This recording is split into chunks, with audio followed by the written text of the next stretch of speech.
Merci, Madame la secrétaire perpétuelle, Monsieur le secrétaire perpétuel, Messieurs les présidents, Mesdames et Messieurs les académiciens, chers confrères, Mesdames, Messieurs, le rôle de l'environnement, comme il vient d'être dit, avant la naissance, est certainement très important. Et si on parle beaucoup de perturbateurs endocriniens, il faudrait prendre en compte tous les produits chimiques qui peuvent interagir avec le système de l'organisme, en particulier, certes, le système endocrinien, et être ainsi à l'origine de perturbations, qu'elles soient développementales, reproductives, neurologiques ou immunologiques. Le poids de naissance est un témoin de la croissance fœtale. La croissance fœtale est soumise à des facteurs génétiques, à la qualité du placenta, à la nutrition maternelle, et également à l'environnement, et je me concentrerai aujourd'hui là-dessus. Depuis longtemps, on a pu mettre en évidence une relation entre l'impact de la pollution et la survenue d'un petit poids de naissance, qu'il s'agisse de gaz ou qu'il s'agisse de particules de très petite taille. Il existe également une relation indiscutable entre une modification ou de la programmation fœtale et la survenue d'une obésité, et vont intervenir la malnutrition, les produits chimiques et en particulier la matière particulière et les perturbateurs endocriniens. Et l'impact de la nutrition postnatale sera très important parce qu'elle pourra modifier les trajectoires de croissance postnatale et exposer le futur adulte à des maladies particulières. Le programme 2020 intitulé Healthy People Programme a pour objectif de réduire le petit poids de naissance et donc ses conséquences, en sachant que l'impact est considérable puisqu'il représente probablement 8% de l'ensemble des naissances. L'OMS vient de considérer récemment que l'obésité est un des 10 problèmes majeurs de santé. Il y a plus d'adultes obèses que d'adultes mal nourris. Et enfin, on en vient à ce fameux concept d'OAD, c'est-à-dire l'origine développementale de la santé et des maladies. En effet, la vie fœtale est une fenêtre critique de très grande susceptibilité vis-à-vis de différents facteurs. Certains ont déjà été évoqués, le stress maternel, la nutrition mal adaptée, l'hyperglycémie et, très important également, les toxiques de l'environnement. Tous ces facteurs peuvent aboutir à la constitution d'un petit poids de naissance, avec des réactions qui vont entraîner des modifications épigénétiques de transmission transgénérationnelle et être à l'origine de maladies survenant à l'âge adulte. Cette première étude a été réalisée à Las Palmas, aux îles Canaries, entre le 1er mars 2015 et le 30 avril 2016, et il a pu être récupéré 471 prélèvements au sang du cordon, ce qui représentait à peu près 91% des naissances. Les enfants ont été répartis en 3 groupes, les enfants de croissance appropriée, ceux de croissance altérée dans le sens petit, donc les petits pour l'âge gestationnel, définis par un poids inférieur au 10e percentile, et ceux trop gros, les macrosomes, ceux définis par un poids supérieur au 90e percentile. Et un certain nombre de produits, parmi ces 44 microéléments, ont été étudiés. Le chrome, qui est présent dans l'eau, dans les aliments, dans l'air, le nickel, que l'on retrouve dans les particules de pollution, mais également dans le tabac, l'antimoine, qui est un produit que l'on retrouve du fait de l'érosion des sols, mais également dans les mines et dans un certain nombre de tissus synthétiques, et enfin le bismuth, que l'on retrouve dans l'écorce terrestre, mais également dans grand nombre de produits pharmaceutiques et cosmétiques. Les mères étaient des mères de santé standard, âgées de 31 ans, 11% fumaient. En France, on considère que c'est 17 à 20%. Les enfants, en moyenne, avaient des paramètres à la naissance qui étaient tout à fait satisfaisants. Et l'on retrouvait 377 enfants qui avaient un poids de naissance correct, 47 qui étaient trop petits, donc inférieurs au 10e percentile, et 47 au-dessus du 90e percentile. Dans cette population, le taux de prématurité était très bas, mais ne reflète pas la réalité, puisque lorsqu'il y avait un risque de grande prématurité, les enfants étaient transférés en dehors de la ville de Las Palmas, et c'est parmi ces enfants prématurés que l'on retrouvait le plus de petits poids de naissance. Et dans cette étude, différents facteurs ont été étudiés, et si c'était le cuivre, le zinc et le sélénium qui étaient retrouvés en plus grande quantité dans le taux du cordon, c'était considéré comme normal du fait de l'importance de ces micro-éléments, et finalement ils n'ont pas été étudiés, et donc c'est la raison pour laquelle les auteurs se sont intéressés essentiellement, dans un premier temps tant au chrome, au nickel et à l'antimoine. Ils ont trouvé une relation, en analyse univariée, une relation inverse entre le taux d'antimoine et le petit poids de naissance. Ceci était significatif, avec un petit p à 0,02, alors qu'il n'y avait qu'une tendance seulement pour le chrome et le nickel. Et si l'on additionne la somme du chrome, du nickel et des taux de nickel et d'antimoine dans le sang du cordon, que l'on les dichotomise entre ceux qui sont en dessous du percentile 90 et au-dessus du percentile 90, on voit un effet significatif vis-à-vis de la réduction du poids de naissance, vous voyez, avec un petit p qui est très parlant.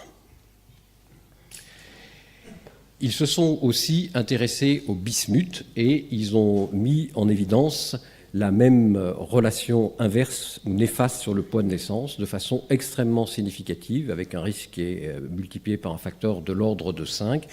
Et effectivement, certains rares microéléments que l'on retrouve dans l'atmosphère vont intervenir dans les réactions inflammatoires et immunologiques, favorisant une cascade inflammatoire, entraînant des réactions d'apoptose, des réactions de peroxydation lipidique, une augmentation des radicaux libres, une diminution d'un antiradicalaire qui est la superoxyde dismutase et des modifications spécifiques dans certains tissus et organes tels que les reins, le foie et le poumon.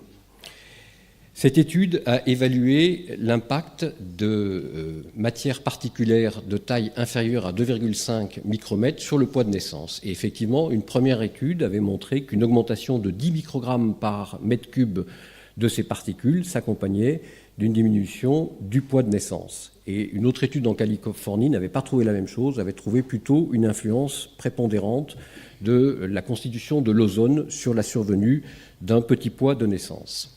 Et on voit très bien dans cette étude, de façon significative, que lorsque le taux particulaire augmente, on a une réduction du Z-score du poids de naissance en fonction de l'âge gestationnel. Et effectivement, dans cette étude, une augmentation de 5 microgrammes par mètre cube entraîne une diminution du Z-score du poids de naissance en fonction de l'âge gestationnel de 0,075. Des travaux similaires ont été effectués en Chine, à Pékin, où l'on a montré qu'une exposition à près de 20 microgrammes par mètre cube de ces particules pendant 8 mois de grossesse s'accompagnait d'une diminution du poids de naissance. Et de tels résultats ont également été retrouvés au Canada. Cette autre étude va étudier l'impact combiné de la pollution atmosphérique avec un régime obésogène chez la souris pour induire un certain nombre de réactions à la fois tissu spécifiques et de réactions extrêmement importantes vis-à-vis notamment de réactions de déméthylation. Alors effectivement, on sait que par exemple des substances telles que la tributyline que l'on trouve dans les tissus synthétiques va s'accompagner d'une accumulation excessive de lipides à l'âge adulte et que l'exposition in utero à de l'acide perfluorooctanoïque va entraîner chez la souris quelque chose qui ressemble beaucoup à ce que l'on voit chez le petit poids de naissance chez l'enfant, puisqu'on aura les mêmes modifications métaboliques et la survenue de troubles métaboliques et de résistance à l'insuline à l'âge adulte. On sait également que l'exposition de la souris nouveau-née à 1 microgramme de diéthylstilbestrol va s'accompagner de la survenue plus tard à l'âge adulte d'une obésité. Et enfin, chez l'enfant, on a mis une relation entre un excès de BMI, de masse corporelle entre les âges de 1 an et 3 ans, après une exposition in utero à du PCB. Dans cette étude effectuée en Israël, ils ont pris 40 souris qu'ils ont réparties en 4 groupes de 10. Et après 2 semaines de prise en charge, ils ont effectué leur intervention diététique avec 2 groupes de souris alimentés normalement et 2 groupes de souris alimentés avec une diète enrichie en graisse. Et au bout de ces 5 semaines, pendant les 2 semaines récentes, ils les ont subis une fois tous les 2 jours avec un total de 5 administrations de polluants atmosphériques récupérés dans la ville de Londres avec une injection intratrachéale correspondant à des taux d'environ 5 microgrammes par mètre cube avec un placebo. Et ils ont étudié un certain nombre de paramètres Donc ils ont étudié bien évidemment l'effet indiscutable vis-à-vis de la survenue d'une résistance à l'insuline d'une diète enrichie en graisse, et puis l'interaction avec ces particules polluantes de l'environnement. Et si on a ici l'évolution d'un certain nombre de gènes chez les souris témoins, vous voyez qu'en fonction des organes, on a des modifications de l'expression d'un certain nombre de gènes. Par exemple, dans le poumon, on a une exagération de la réponse inflammatoire et immune, et on a ainsi les gènes du stress, de la voie de signalisation des MAP kinases, de la voie lysosomiale, de l'activité mitochondriale, de l'autophagie, de l'apoptose et des protéines, les head shock protéines, qui sont modifiées différemment selon que l'on regarde le poumon, le foie, la graisse blanche ou la graisse brune. Et finalement, ils ont montré que la combinaison d'une intoxication par les particules polluantes de l'atmosphère avec une diète qui favorise la survenue d'une résistance à l'insuline allait agir dans le sens d'une réponse inflammatoire avec une réponse de type stress oxydatif qui permettait des modifications dans les DNA méthyltransférases, donc dans la méthylation du DNA, et qui allait modifier un certain nombre de voies, en particulier la catalase et également le facteur NRF2 qui est impliqué dans des réactions anti-inflammatoires, dans des réactions protectrices, ceci étant observé essentiellement dans le tissu adipeux, dans le foie et de façon moindre dans le poumon. Et donc la période intra-utérine et le tout début de la vie sont des périodes critiques qui sont soumises à un certain nombre d'influences génétiques, bien évidemment, mais également environnementales et épigénétiques, qui peuvent exposer l'enfant à venir, l'adulte, mais également les autres générations, à des problèmes de santé. Et donc, en fonction des interventions que l'on peut faire, ces enfants vont développer soit une trajectoire avec un faible risque de constitution de maladies à l'âge adulte, grâce à une plasticité développementale qu'il faut utiliser au tout début de la vie, et si l'on intervient beaucoup plus tard, à ce moment-là, il est très difficile de réduire le risque, et vous voyez que la trajectoire à haut risque prend une allure exponentielle vis-à-vis de la survenue essentiellement de ce fameux syndrome métabolique, obésité, résistance à l'insuline, accident cardiovasculaire. Bien sûr, de façon normale, pendant la vie intra-utérine, un fœtus peut être exposé à un certain degré de malnutrition maternelle, d'hypoxie, et subir un certain nombre de stress. Mais il est capable de s'adapter, et ces différents facteurs vont agir sur des effecteurs, sur les glucocorticoïdes, l'endothéline, les prostaglandines, des facteurs de croissance, pouvant avoir des effets sur un grand nombre de tissus et cellules. Les mitochondries, le rein, les cellules bêta du pancréas, les cardiomyocytes, etc., les neurones, le foie, le poumon. Et de ce fait, il y aura un retentissement phénotypique et des modifications fonctionnelles sur les cellules souches, sur la croissance des tissus organes, la fonction cardiovasculaire, le comportement et le vieillissement.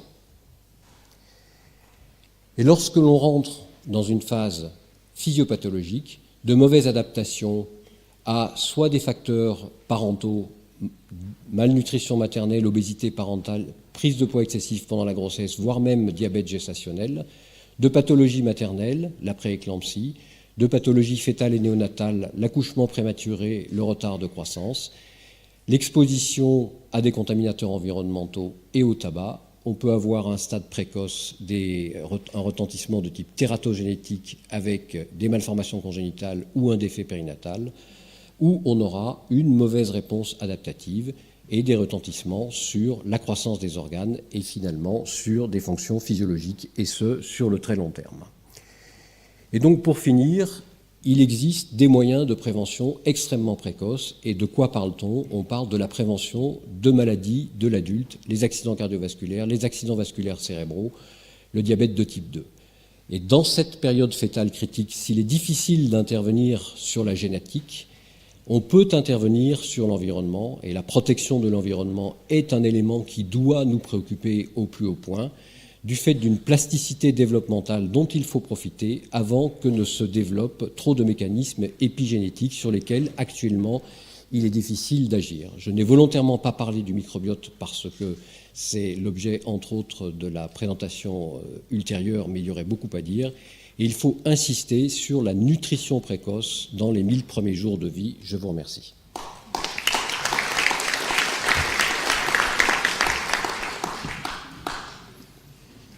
Merci beaucoup pour ce très intéressant exposé. Est-ce que vous avez des questions, s'il vous plaît?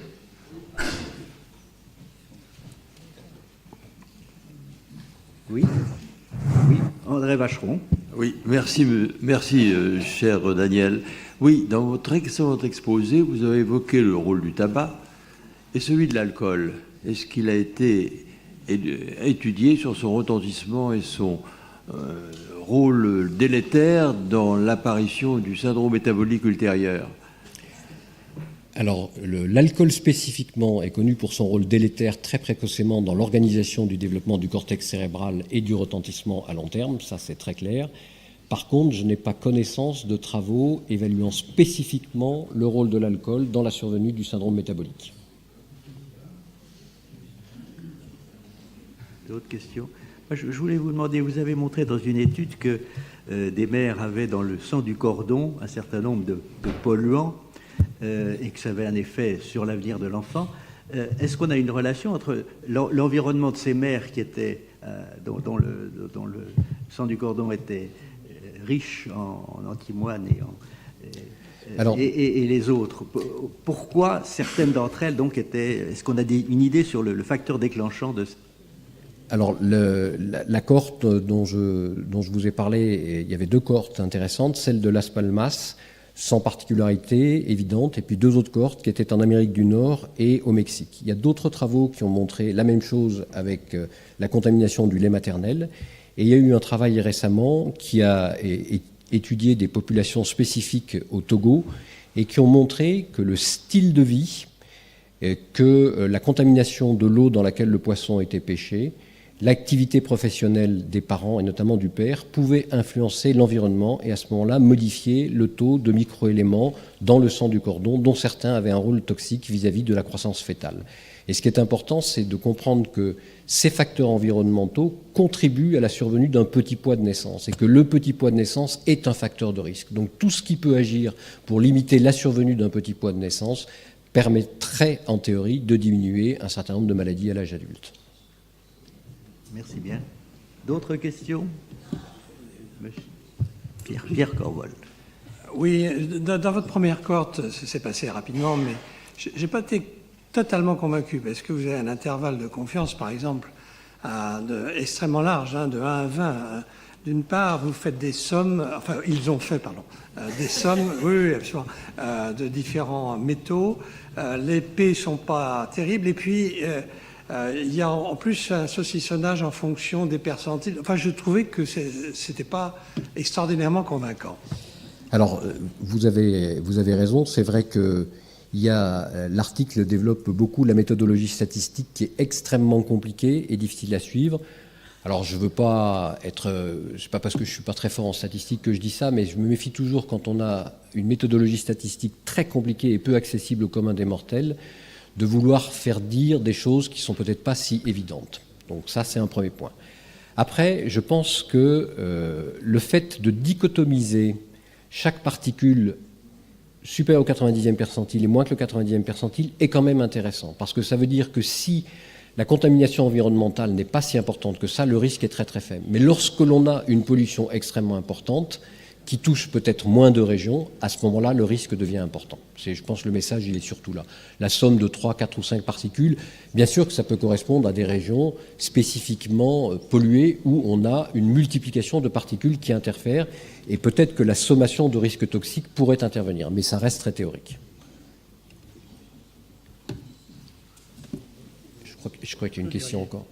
Claude Hurier. Merci beaucoup. J'ai été à la fois intéressé et inquiet en vous écoutant, monsieur, pour une raison très pratique et très concrète qui apparaît d'ailleurs dans vos facteurs, les facteurs endocriniens et les contaminateurs environnementaux.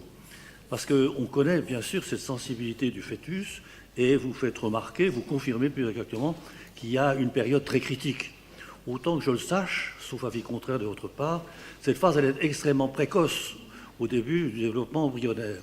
Ce qui signifie que chez une femme qui est en passe d'être enceinte, qui ne le sait peut-être pas encore d'ailleurs très clairement, on est donc amené à être une très grande méfiance et à retirer de l'environnement, et en particulier de l'usage de certaines molécules à titre de médicaments, on est donc amené à exclure ces femmes possiblement enceintes, pendant oui ou non, et pendant combien de temps? Alors, je ne pourrais pas répondre comme ça à cette question. Par contre, je pense que l'influence des particules toxiques ne se manifeste pas que pendant la période embryonnaire et que l'imprégnation tout au long de la grossesse a un rôle parce qu'elle peut modifier la programmation fœtale initiale et donc induire des mécanismes de réadaptation chez le fœtus pour se protéger à une phase où il en a besoin, mais qui sont source de déprogrammation ultérieure. Donc je crois que la période Harris ne se limite pas à la période embryonnaire.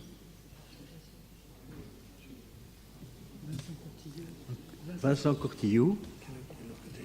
Oui, étant donné ma formation de géologue, je me demandais si pour la cohorte de Las Palmas, il ne serait pas intéressant de regarder la géologie, puisqu'on a des cartes fort bien faites des différentes formations volcaniques qui contiennent typiquement les éléments qui ont été analysés. Merci de cette précision. Merci beaucoup à tous.